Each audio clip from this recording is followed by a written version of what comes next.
मथुरा में इस बार कुछ बदला बदला सा है।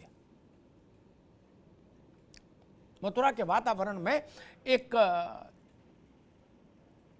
नए तरह की हवा प्रवाहित होती दिख रही है। कृष्ण जन्माष्टमी से पहले जगह जगह शोभा यात्राएं निकल रही हैं। कल उत्तर प्रदेश के मुख्यमंत्री मथुरा रहेंगे पूजन अर्चन के कार्यक्रम में, और इन सब के अलावा जो मूल बदलाव मथुरा में दिख रहा है वो है उम्मीदों का आकाश तक उछाल लेना। जी हां, सदियों की प्रतीक्षा के बाद अब विश्व भर में फैले कृष्ण भक्तों को ये लगने लगा है कि मथुरा में कृष्ण जन्मभूमि पर जो ईदगाह परिसर है उससे जन्मभूमि मुक्त होगी और एक विशाल और भव्य और दिव्य मंदिर कृष्ण भगवान का वहां उसी सज और धज के साथ स्थापित होगा जैसा उस वक्त रहा था जब मुगल आक्रांताओं ने इसको ध्वस्त किया था। इसके पीछे कारण है अयोध्या के मामले में जो न्यायिक लड़ाई लड़ी गई, उस न्यायिक लड़ाई को जिन लोगों ने गौर से देखा वो लोग मथुरा के इस घटनाक्रम को बेहतर समझ पाएंगे। मथुरा की जिला अदालत में यत्र तत्र जो तमाम मुकदमे थे इसको लेकर, जन्मभूमि को लेकर, उसके जमीन की मिल्कियत को लेकर, उन सब मुकदमों को एक साथ करके जिला जज से कहा गया कि आप इनकी सुनवाई करिए और समयबद्ध निस्तारण करिए। हाईकोर्ट ने दखल दी। तो उससे एक उम्मीद बंधी कि इस जन्माष्टमी से और अगली जन्माष्टमी के बीच का जो एक वर्ष होगा वो कृष्ण जन्मभूमि के लिए मार्ग प्रशस्त करने वाला हो सकता है। कारागार में भगवान जन्मे थे, प्रकटे थे, तो उसको यूं भी कह सकते हैं कि कारागार का द्वार खुलने की प्रक्रिया आरंभ हो गई है न्यायालय के अंदर, और उस पर कुछ असर इस बात का भी है उत्साह में कि अयोध्या में एक भव्य और विशाल राम मंदिर बनता लोग देख रहे हैं। जब अयोध्या की लड़ाई लड़ी जा रही थी तो मथुरा और काशी को लेकर कतई कोई उम्मीद भी नहीं करता था। वो कहता था अयोध्या में कुछ नहीं हो पा रहा है, लेकिन अयोध्या में अब जब से रामलला का भव्य मंदिर बनना शुरू हुआ है तब से एक बड़ी उम्मीद जगी है। और अयोध्या में जिस ढंग से अयोध्या का विषय न्यायिक लड़ाई में इतने वर्षों के लंबे उलझावपूर्ण रास्तों से गुजरता हुआ भी खरे सोने की तरह सुप्रीम कोर्ट से बाहर आया, उससे भी उम्मीद बंधी है कि अयोध्या के समय भी लोग कहते थे कि अदालत में आस्था का क्या मतलब है, अदालत में साबित कैसे करोगे। भारत की सबसे बड़ी अदालत की मुहर से अयोध्या में मंदिर बन रहा है। मथुरा में वो प्रक्रिया आरंभ हो चुकी है। इसलिए देश भर में, दुनिया भर में जो कृष्ण के भक्त हैं, क्योंकि कृष्णम वंदे जगत गुरु, उनकी आंखों में चमक बढ़ी है इस जन्माष्टमी। क्या हो सकता है, कैसे होगा, कैसे कैसे पड़ाव आएंगे, क्या क्या चुनौतियां होंगी कृष्ण जन्मभूमि की मुक्ति के लिए। अयोध्या, मथुरा और काशी, ये तीन ऐसे मानबिंदु हैं भारत की आत्मा के कि जिनका पुनरुद्धार वस्तुतः भारत की आत्मा का पुनरुद्धार है। जो भारत की आत्मा है वही ये है, इनको अलग नहीं किया जा सकता। अब एक ऐसा वायुमंडल बन रहा है कि भाई इस बार की जन्माष्टमी कुछ खास होगी, क्योंकि अभी तक तो जो जन्माष्टमी वहाँ सदियों से मनाई जा रही है वो बस मन ही रही थी। लेकिन अब मुझे लग रहा है कि ब्रज में लोगों से बात करिए या ब्रज के बाहर भी कहीं भी बात करें तो वो लोगों को ये भरोसा हो रहा है कि अब वो मथुरा की मुक्ति का मार्ग खुलेगा। हम समझना ये चाह रहे हैं कि आखिर ये भरोसा सिर्फ भक्ति के कारण है या इसमें कुछ न्यायिक हस्तक्षेप आगे बढ़ा है, इसके कारण ये भरोसा हो रहा है, या अयोध्या में जो हुआ उसके कारण भरोसा हो रहा है देखकर। कानून की बात तो कानून जाने, कानून के जानकार जाने, लेकिन आंखों से ये दिखता है कि बिल्कुल सटा के कहां दो धर्म स्थल बनते हैं। नहीं बनते। एक सम्मानजनक दूरी रखना जरूरी हो जाता है, क्योंकि दोनों पूजा पद्धतियां अलग हैं, दोनों के संस्कार विचार अलग हैं। तो यहां जो दिखता है मथुरा में वो तो दूसरी तस्वीर दिखती है। और मतलब मथुरा और काशी दोनों में आप देखिए, वहां भी वही स्थिति है और यहां भी वही स्थिति है। क्या एक रास्ता ये नहीं निकल सकता था कि भाई अयोध्या ने जो एक रास्ता खोला है उसको समझते हुए, देखते हुए, जो ईदगाह कमेटी है जो उसका इंतजाम देखती है वहाँ, वो इस रास्ते, ये भी एक रास्ता हो सकता था कि भाई ठीक है हम इसको यहाँ से हटाते हैं। तो मेरे ख्याल से एक नजीर बनती बड़ी। मैं आज तक ये नहीं समझ पाया उस समय के बादशाह को अगर मस्जिद बनवानी थी यहाँ इस इलाके में बड़ी है तो यहाँ तो जगह कम है ना, यहाँ तो ट्विन सिस्टम है ना, मंदिर भी है और मस्जिद भी, जगह उतनी मिल नहीं सकती। मथुरा में किसी कालखंड में मथुरा के उस इलाके में या मथुरा पूरे में मुस्लिम डोमिनेटेड इलाका नहीं रहा, कभी नहीं रहा किसी कालखंड में, जब से इस्लाम भारत आया। फर्क नहीं करता, मेरी बात सुन लीजिएगा।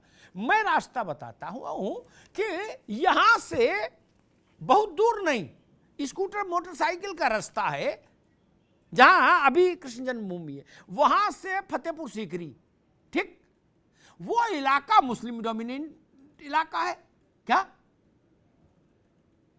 वहां मस्जिद बनवा देते 50 एकड़ में। नहीं, जो लोग आते उनके लिए जय जय रहती। इसका मतलब है ये इबादत के लिए तो नहीं बनाई आपने फिर मस्जिद, इबादत के लिए बनाते तो उन लोगों के लिए बनाते ना जो लोग इबादत करते हैं वहां। इतनी दूर वहां तो कोई इतना है नहीं मुस्लिम आबादी जी। आपने इसलिए बनाई क्या कि आपको दिखाना था उस समय की हुकूमत को कि हम ऐसा भी कर सकते हैं, फरद अली खान साहब। और अब अगर आज के हम जो हमारी पीढ़ी के लोग हैं भारत के, वो लोग अगर ये कहेंगे कि हम अब अपना बाबरी मस्जिद खो चुके और अब दूसरी मस्जिद हम शहीद नहीं होने देंगे, और एक वैसा एक एटमॉस्फेयर क्रिएट होगा, तो तनाव नहीं बढ़ेगा। सुलह सफाई समझौते की कोशिशें अयोध्या में भी बहुत हुई थी और बड़े स्तर पर हुई। अली मियाँ और कांची के शंकराचार्य के स्तर पर हुई कोशिश, रंजना जी को भी याद होगा, है, वाजपेयी जी के समय हुई, चंद्रशेखर जी के समय हुई, वीपी सिंह के समय हुई, नरसिंह राव के समय हुई, श्रृंगेरी के शंकराचार्य आए, वो भी बीच में रहे, लेकिन सब ने फिर बाद में तौबा कर ली, बोले भाई नहीं, यहाँ नहीं निपट सकता। मथुरा में आपको कोई संभावना दिखती कृष्ण जन्मभूमि में कि समझौता और सहमति और सद्भाव से कोई रास्ता निकल सकता है, या फिर वही रास्ता है अदालत, district court, high court, supreme court. मुगलों में के दौरान, मुगल काल के दौरान जो कुछ विदेशी यात्री आए यहाँ, और जब वो ब्रज में आए और मथुरा में उन्होंने ये मंदिर देखा, मेरे ख्याल से मौलाना साहब भी इसको सुनेंगे, तो अब आगे जब हम लोग बहस में चलेंगे तो उनके लिए भी ये चीज उपयोगी होगी। तो उसमें कुछ लोगों ने लिखा है कि मतलब दुनिया में इतनी सुंदर और भव्य और वैभवपूर्ण इमारत शायद ही कहीं हो। एक इतिहासकार ने, एक यात्री ने तो लिखा है कि भाई दुनिया भर के सर्वोत्तम कारीगर लगा लीजिए तो भी 200 साल लग जाएंगे ऐसा बनाने में। एक इतिहासकार हैं, और वो जो इतिहासकार है जिन लोगों ने लिखा, यात्रियों ने, उनमें कोई हिंदू नहीं। क्या, ये भी समझने की बात। उसने तो मूर्ति का आकार भी बताया है कि कितनी बड़ी मूर्ति है वहां, और उसके दोनों नेत्र जो हैं वो रूबी के बने हैं, जो बोले हमने देखा, और तमाम चीजें। इतना सब होने के बाद ये कॉमन मैन ये नहीं समझ पाता कि भाई मस्जिद में आप और बड़ी मस्जिद बना लीजिए, मथुरा में ही बना लीजिए, नहीं जाइए वहां और दूर, लेकिन उसी स्थान पर मस्जिद भी रहे। ये तो ये है कि भाई पैर में हम चले भी और कांटा भी बना रहे। कुछ चीजें आंखों से समझ आ जाती हैं, नहीं कि भाई यहां दावा किसका ठीक है। ठीक है, औरंगजेब आए, औरंगजेब से पहले आए, ठीक है। अच्छा, क्या ये वहां की मूर्तियां निकाल कर ले गए और कहां सीढ़ी पे लगवाई? मस्जिद की सीढ़ी पे लगवाई। क्यों भाई? इसका कोई लेना देना इस्लाम से है? नहीं। आप ये बताना चाहते थे कि हम हिंदुस्तान का माथा सीढ़ी पर रख देंगे ताकि उस पर पैर रख के लोग जाएं। शाहबुद्दीन साहब, ये इस ढंग की चीजें जब इतिहास में जब तक रहेंगी तब तक मान लीजिए फोड़ा रहेगा, और फोड़ा रहेगा तो दर्द रहेगा। कंचन द्विवेदी जी कह रही हैं कि ये कृष्ण की जन्मभूमि का मामला है, आस्था पर पॉलिटिक्स का मामला नहीं है। और इसमें एक बात जोड़ के मैं आपके पास आता हूं, क्या हिंदुस्तान में नहीं, दुनिया में, क्योंकि भारत पहले अखंड भी था, बहुत बड़ा भारत था, क्या दुनिया के जो भी हिस्से हमारे साथ रहे वैसे किसी इलाके में दुनिया में, इस मथुरा में, इस जगह के अलावा कहीं किसी हिंदू ने बोला कि कृष्ण वहां भी जन्मे थे? कहीं कोई डिस्प्यूट है? नहीं ना। सैकड़ों साल से एक ही स्थान पर कृष्ण जन्म स्थान माना जा रहा है। मौलाना साहब पूछ रहे हैं, आप आस्थाओं की लिस्ट दे दीजिए, कितनी लंबे, कितने हैं, वो कागज पर लिख ली जाए, फिर उस पर फिर उस बात हो। एक तो विषय में समझना चाह रहा हूं कि आपका अनुमान क्या कहता है, मथुरा के मामले को न्यायालय से निस्तारित होने में कितना समय लग सकता है? क्योंकि एक तो अयोध्या का प्रकरण हमारे सामने है जिसमें तो मतलब 5-7 पीढ़ी गुजर गई अदालत में ही। तो एक कितना, एक दूसरा एक बुनियादी बात, इसके अदालत में कितना महत्व होता है ये आपसे समझना चाहता हूं। मैं अदालत का तो काम जानता नहीं, लेकिन लोक जीवन को जितना मैं समझता हूं, इसमें कोई विवाद दुनिया में नहीं हो सकता कि भारत में पहले कोई मस्जिद नहीं होगी। पहली मस्जिद केरल में बनी, उससे पहले तो मस्जिद भारत जानता ही नहीं था कि मस्जिद का मां क्या है।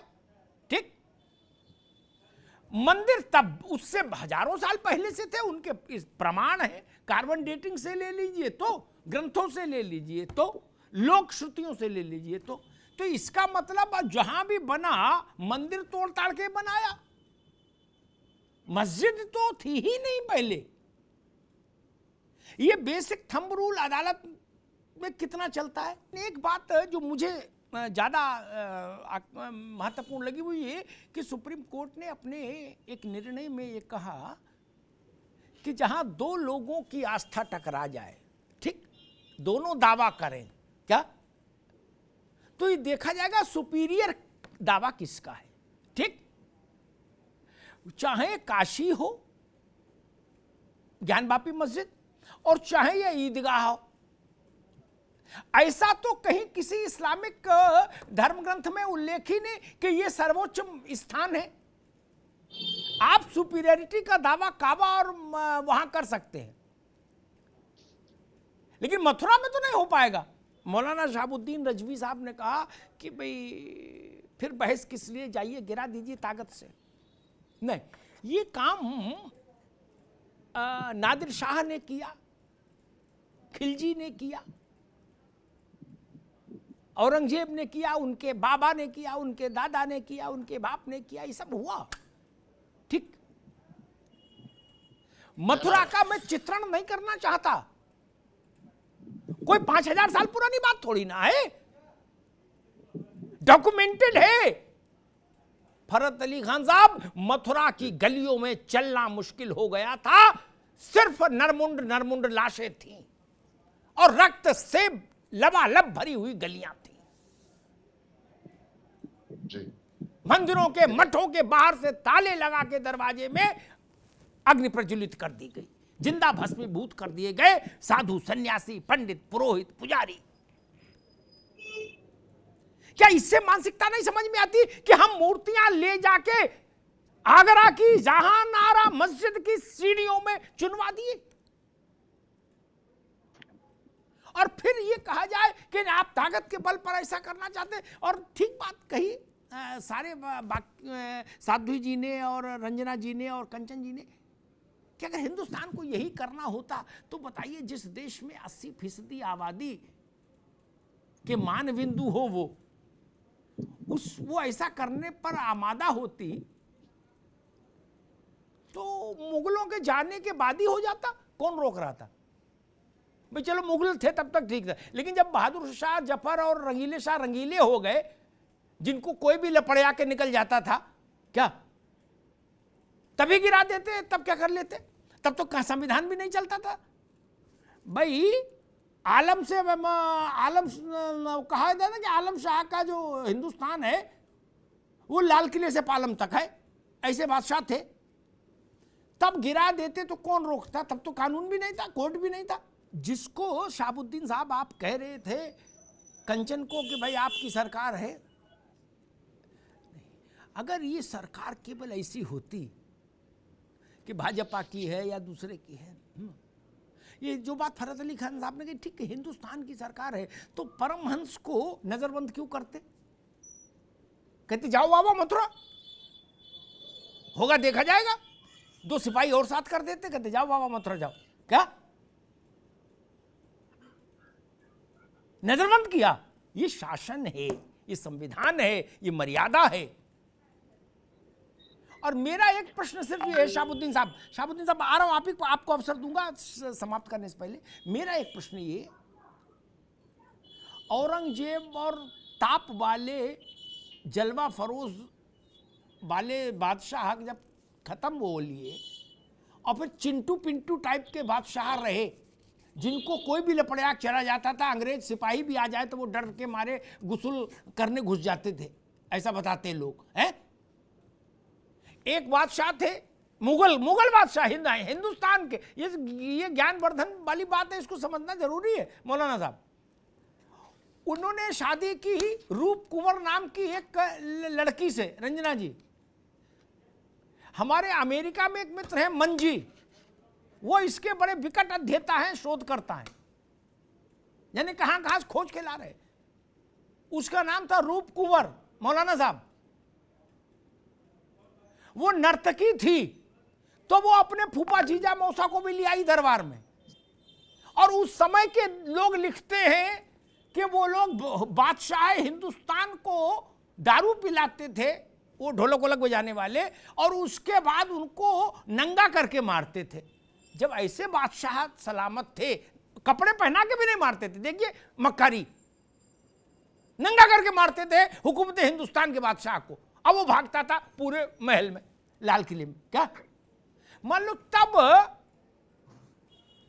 निपटारा कर देते ज्ञान वापी का और मथुरा का और अयोध्या का, तो कहाँ कौन रिपोर्ट लिखा रहा था, कौन सी अदालत चल रही थी। मैं सिर्फ ये इस बात को और इशारा कर रहा था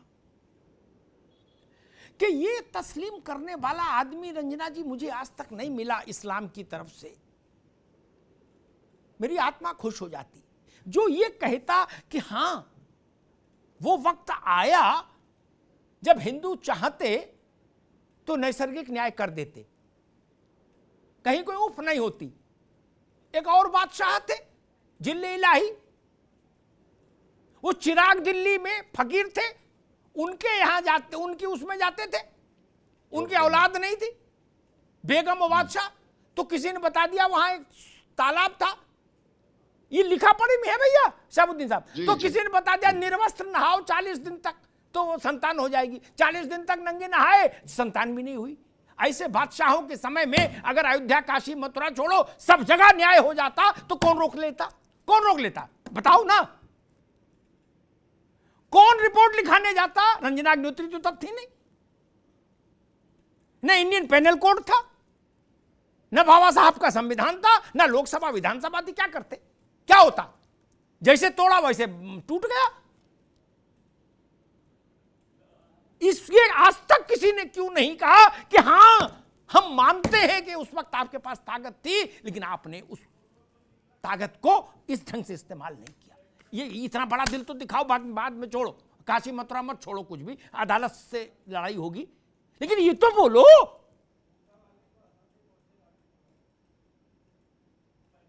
तब मौलाना साहब एक चीज समझनी बहुत जरूरी है, पता नहीं आपको स्मरण है कि नहीं है, आप बरेली में हैं, क्योंकि मेरे ख्याल से चंद्रशेखर जी का समय था, रंजना जी को याद होगा, ये अयोध्या से जुड़ी नहीं है। विज्ञान भवन में बैठक बुलाई चंद्रशेखर जी ने, चंद्रशेखर जी सख्त मिजाज प्रधानमंत्री थे, उनने कहा बाबा सन्यासियों को कहा कि आप भी बिल्कुल सीधे रहेंगे और इधर मौलाना उसका आप भी सीधे रहेंगे, सब लोग बैठो यहाँ और निपटाओ क्या है, कागज पत्तर बांटो क्या, और ड्रामा नहीं। चंद्रशेखर जी की तो अपनी शैली थी, क्या उन्हें नाश्ते पानी कमी नहीं लेकिन ड्रामा अलाउ नहीं करेंगे क्या। वो बैठक मालूम क्यों भंग हो गई, कागज एक दूसरे फेंक के निकल आए। आपके ही नामा राशि थे शहाबुद्दीन साहब, विदेश सेवा के अधिकारी रहे थे, ऐसा नहीं कि कोई अलिफ बे पे पढ़ रहे थे, विदेश सेवा के अधिकारी थे, योग्य व्यक्ति थे।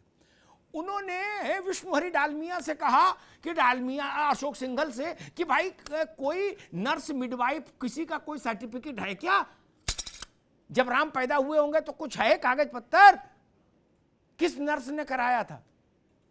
खैर उस पर मीटिंग खत्म हो गई, लेकिन बात मीटिंग खत्म होने तक ही रही। अगर उस समय नूपुर शर्मा जैसा नारा लग जाता तब क्या होता, शहाबुद्दीन रिजवी साहब तब क्या होता। ये तो बहुत अपमानजनक बात है ना कि 100 करोड़ लोग जिनको मान रहे हैं परमात्मा, उनके लिए ऐसी अभद्र बात हो रही है। मान लिया ऐसा नारा लग जाता तो कहां भागे मुक्ति मिलती बताओ। न सेना काम आती, न फोर्स, न पुलिस, न कुछ नहीं। लेकिन हिंदुओं ने उसको विषय नहीं बनाया, उन्होंने शहाबुद्दीन की आलोचना की, लेकिन कहा ठीक है जाने दो। क्या बना सकते थे कि नहीं बना सकते थे, भाई आपने बना लिया तो बना ही लिया ना, लेकिन नहीं बनाया।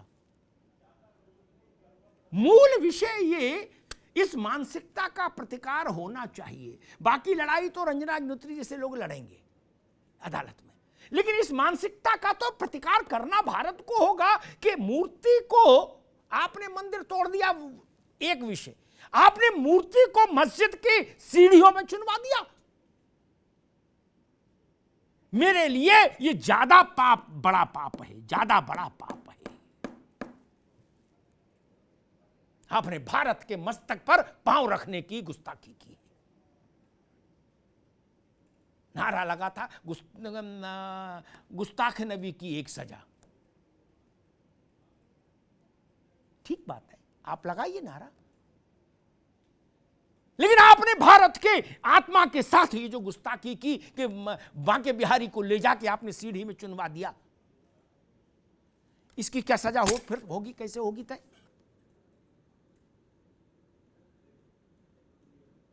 क्या जहां आरा मस्जिद और काशी और मथुरा और अयोध्या एक साथ तुलना हो जाएगी? ऐसी गलती मत करिए फरज अली खान साहब। मैं फिर कहता हूं अपने मित्रों से, ऐसे रास्ते पर मत ले जाइए देश को, यह आपके लिए नुकसान की बात हो जाएगी। काबा हो, वेटिकन सिटी हो, जेरूसलम हो, स्वर्ण मंदिर हो, लुम्बिनी हो, उनका मान है अलग, उनको साधारण चीजों से तुलना कर देंगे क्या? वैसे ही काशी, मथुरा और अयोध्या है, उनको सामान्य मस्जिदों के साथ तुलना मत करिए कि भाई तुम्हारा भी पूजा स्थल, मेरा भी पूजा स्थल, मैं क्यों पीछे हटूं। नहीं, इसका दर्जा हमारे लिए वही है जो आपके लिए काबा का है, मदीना का है। ये बल्ली बारान वाली मस्जिद का इलाके की बात थोड़ी ना कर रहा हूं। कहीं बना लो मस्जिद, खेत में, गांव में, शहर में, कस्बे में, कहीं बनाओ, उससे क्या दिक्कत है? अयोध्या को पर इतना विवाद हुआ मौलाना साहब, हैं? ट्रस्ट भी बन गए, उसमें हमारे मित्र हैं अतहर अली खान साहब। क्या क्या हुआ? जमीन भी मिल गई, ट्रस्ट भी बन गया। वहां कुछ हुआ? अभी एक गुम्मा भी रखा क्या आप लोगों ने अयोध्या में, धुन्नीपुर में? रंजना जी, एक ईंट भी रखी किसी ने? सीमेंट छोड़ो, गारा तक जोड़ा कहीं नहीं। हल्ला इतना मचा रहे थे, बताओ महाराज, क्या लग रहा था कल ही बना देंगे, बस गोगई फैसला सुनाए और उधर आप निकल गए अयोध्या और बनाना शुरू। क्या क्या हुआ? क्यों नहीं बन रही मस्जिद? सरकार ने जमीन दे दी आपको निशुल्क, ट्रस्ट बनवा दिया, अब मस्जिद क्यों नहीं बन रही? वो आपका विषय है, जब चाहे बनाइए। लेकिन मैं कहता हूं शहाबुद्दीन साहब, सबसे कहूंगा, इस पक्ष उस पक्ष दोनों से, इतना सरलीकरण मत करिए चीजों का। पांव में फोड़ा लेके आगे नहीं चला जाता। ये कहना अच्छी बात है, आगे देखिए, आगे चलिए। मैं कहता हूं आगे ही चलेंगे, आगे ही देखेंगे। पांव में फोड़ा है, उसमें चीरा लगा ले, मवाद निकल जाए, बैंडेड लगवा ले, फिर आगे चले। इतिहास के फोड़े लेकर कोई सभ्यता आगे चल नहीं पाई, ये ध्यान रखिए।